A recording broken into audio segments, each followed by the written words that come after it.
For those of you that don't like pork, today I'm gonna show you how to make the best chicken tamales. Tamales verdes de pollo. They are honestly so delicious, you're gonna love them. We're gonna start off by blending 8 garlic cloves in 1 cup of water. This is so that your chicken flavor is not too strong, but if you don't mind it, you can always skip this step. My pot is set to medium heat with 6 quarts of boiling water. We add the mixture, and now we add the chicken. I'm using a mixture of breast with bone and thighs. It's a total of 6 pounds. Then we add 1 whole onion, 1 garlic head, 2 bay leaves, 1 teaspoon of black pepper, and 1 tablespoon of salt. Mix, cover, and cook for about an hour. Meanwhile, we're gonna start making the salsa. In a pot set to medium heat with some boiling water, I'm gonna add 12 tomatillos, 2 serrano peppers, and 1 jalapeno. Boil for about 5 minutes. It's been 5 minutes, they're ready, and I'm gonna add them into the blender. Here I have 3 roasted Anaheim peppers and 2 roasted poblano peppers that I've already cleaned. I'm also gonna add some cilantro, 3 garlic cloves, half of a small white onion. Here I have half a teaspoon of each. Oregano, black pepper, and cumin. 1 tablespoon of chicken bouillon, and 1 cup of the water from where we boiled the tomatillos. Now we blend.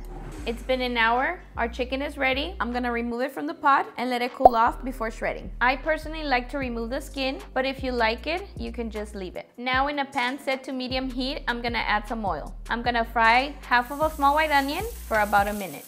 And now we can add the chicken, add some black pepper, mix and fry for about a minute. We add the salsa, mix, and this is the perfect time to check for more chicken bouillon.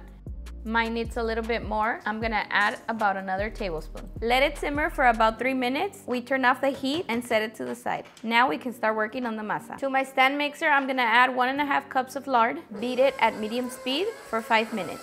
It's been 5 minutes and this is how it should look, fluffy. I'm gonna add 2 teaspoons of salt and 5 teaspoons of baking powder. Mix for about a minute, then we decrease the speed to the lowest setting, and now we can start adding the masa. For the masa, I'm gonna be using 6 cups of maseca, 4 cups of broth, and 2 to 3 cups of warm water. So we're gonna add 1 cup of masa and 1 cup of broth. Make sure that all your liquids are warm. So 1 cup of masa, 1 cup of broth, and once we run out of broth, we start adding the warm water. 1 cup of masa, 1 cup of water. I ended up using a total of 6 cups of masa and 7 cups of liquid. Once all the ingredients are in, we increase the speed to medium and mix for 15 minutes. It's been 15 minutes, our masa is now ready, and now to test it, I'm gonna grab a small piece, add it into a cup of water, and if your masa is well hydrated, it should float. If it doesn't float, add a little bit more water, continue mixing, and test again. Now we cover it up, let it rest for 15 minutes. I left my husks soaking overnight so that they are soft and flexible. We pat them dry with a paper towel, and make sure to add your masa on the soft side. So we add some masa, spread it out, we add some of the filling. You can add as much as you'd like, and we fold just like this. Continue doing the same until you run out of masa or filling. With this amount of ingredients, I made 30 tamales. I'm gonna add some boiling water into my pot just below the steamer. And I'm also gonna add a layer of husk.